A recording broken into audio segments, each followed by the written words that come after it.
Hidden deep in the Arabian desert lies the lost city of Iram, a city of towering pillars and immense wealth.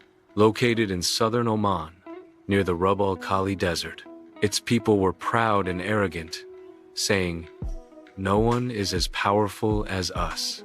A terrible sandstorm engulfed the city.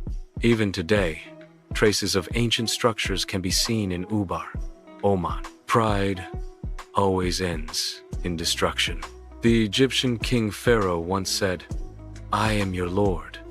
In his arrogance, he ignored the warnings of Prophet Musa, as Allah drowned him and his army in the Nile River.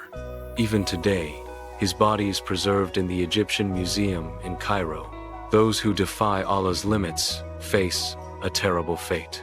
The Thamud people lived in the northwestern part of modern Saudi Arabia, in the mountainous region between Hijaz and Tabuk. They carved grand palaces out of mountains, but ignored the warnings of Prophet Saleh.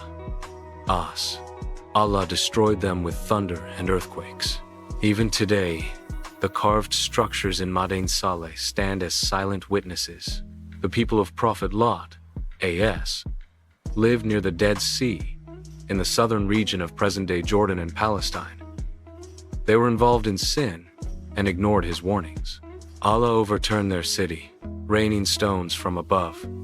Even today, the area around the Dead Sea remains barren, bearing the marks of that destruction. Iram, Pharaoh, Thamud, and Lot's people all share one lesson: arrogance and sin never last. When humans forget Allah, He enforces justice.